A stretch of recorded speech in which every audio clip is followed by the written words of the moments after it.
the Ninja 400 good for beginner? 020XYZ, yes.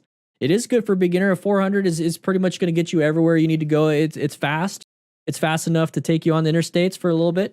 Not like hours and hours and hours, but enough to get you, around the town, what you need to do. And it's perfect for lower speed stuff.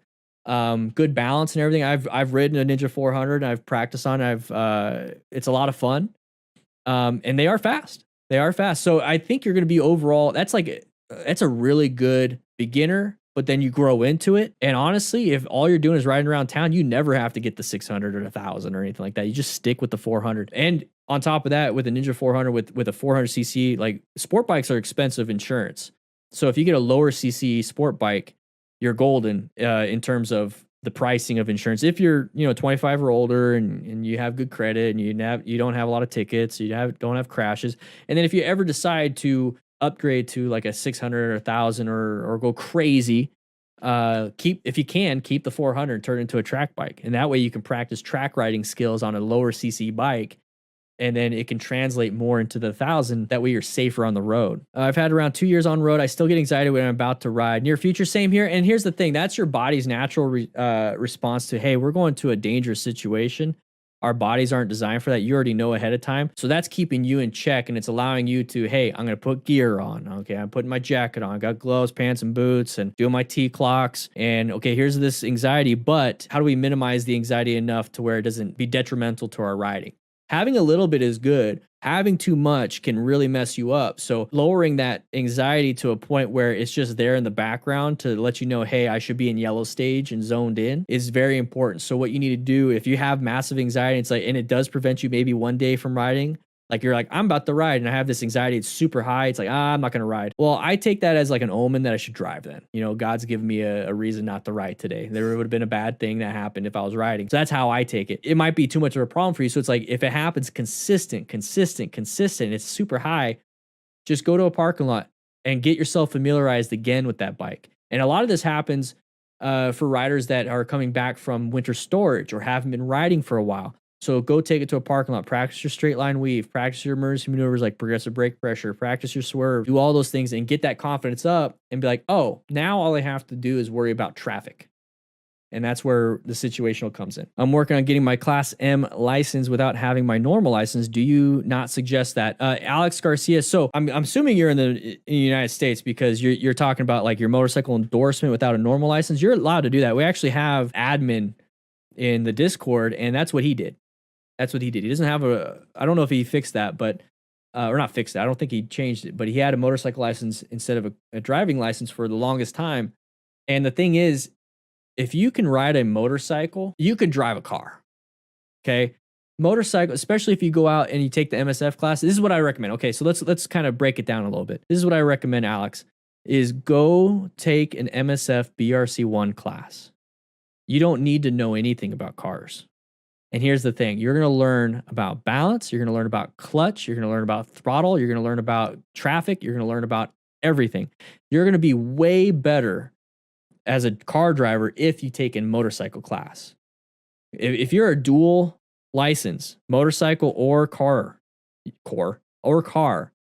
you're going to have a ton of experience. And if you ever decide to get a driver's license and start driving a car after you've been riding a motorcycle for a while, you're going to realize how freaking easy it is and how much stuff you witness. And you're going to start to realize, oh, all these car drivers, they suck at driving. They should take an MSF course or they should take a motorcycle course because they can learn a thing or two. So I don't think it's a bad idea. Would I suggest it? I don't suggest it either or. I just know that if you go and get your motorcycle license and take a motorcycle class, you're going to be an even better driver. If you just do the driving and then you just try to take a motorcycle class, it might be a little difficult. Yenny, exactly. Yes, agree. Anybody else agree with that?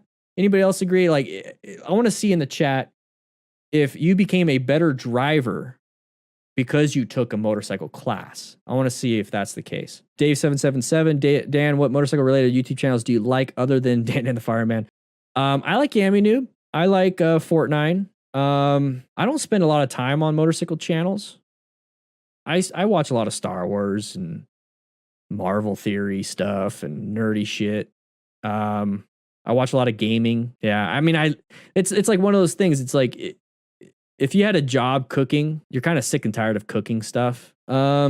That's kind of where I'm at. Would I rather get a Ninja 400 or 650? I'd probably do a 400 at this point in time, at 400, because I don't need a 650. I got a Rebel 500 and I got an Indian FTR 1200S. So like a smaller CC. If anything, my third bike that I want to get is a Honda Trail 125. From Jabata, hey, I started riding this year and my skills improved significantly, but in the learning process during a left turn, I slid, and ever since I'm scared of that turn and get into it like a truck. How do I get over that? Practice. Just realize that, hey, you're doing fine now. Like, you're not severely hurt. You're not going crazy with the damage on the bike. Just realize, do your own after action review of what happened and reduce that effect. So if it was a loss of traction because you're turning left and slam that front brake, well, don't slam the front brake. Remember, motorcycles want to stay up and they want to do their thing, and if you have good tires, they're going to stay up. So the more you practice, the more things that don't happen that are bad, you're going to be doing good. Night riding glasses, just use your headlights. Well, night riding glasses, they're usually like the yellow filter, so it reduces a massive amount of glare from headlights.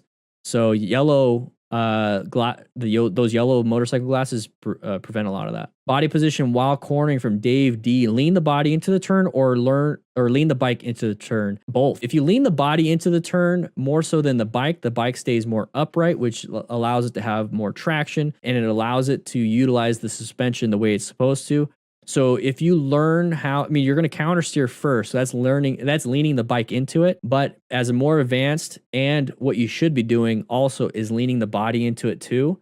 That way the bike stays upright a little bit more. You learn that in advanced class, because in the beginning classes, all they want you to be able to move the bike, and counter steering is a fundamental skill. If you're going super fast, you're going to want to lean the body too. Just started riding a month ago. These videos have been great. From Andrew. Hey, how you doing, man? Especially in high traffic city. Any tips for driving on uneven pavement? The pavement quality here is brutal. Just be prepped and ready. Don't sit like a sack of potatoes when it starts getting bumpy or uneven. Go ahead and lift your butt up just a little bit, or at least remove a little bit of the weight from your butt from the seat, because that rear suspension is going to do this to you. So if you kind of leave, it's going to do this to you. See how I'm barely moving? It's because you're lifting your butt up just a little bit. So remove a little bit of that weight, and don't grab the handlebars and hold on too hard, because if you do, it's going to do this when you hit a bump. So just kind of grip the tank with your legs and just get ready for it. If you can, avoid as much as possible when it comes to potholes or any type of bumps. What's my beard routine? Your beard game is fire. I actually just trimmed it recently. Just like I said, massive amounts of testosterone allows me to have it. That's why I don't have any hair, because male pattern baldness, because of how much I have here. You should see my chest hair. My beard routine, I just keep it nice and clean. I have basically like Selsun Blue for my beard, because I get beard itch sometimes, and I oil it sometimes with argan oil every so often. But for the most part, I let it ride natural. Any advices with riding with my girlfriend, same motorcycle, in a long ride? Make sure she I have a video, Amadeus, on passenger riding. But the thing is, make sure she understands. Make sure she has full gear too. That's the thing. Make sure she has full gear. If you care for her, make sure she has full gear. There's a set list of what you should do. You know, you tell her how to get on, how to get off, when to get on, when to get off, how to lean, when to lean, not lean, all these different things. For you, though, specifically, a little bit slower with the throttle response and a little bit slower with the braking, just because you don't want her bouncing back and forth, hitting your head with her helmet. So be smoother on the primary controls. A lot of these questions, guys, you can ask in the new rider questions section of the Discord. And we have, Scarlett's there. We have everybody there. And if you are a YouTube member, you get full access to the whole Discord. There's a crew lounge specifically for crew members. That way you can, kind of get away from the 5,000 people in the lounge. But it's a giant chat room, and you can go to different channels and you can ask different questions and everything.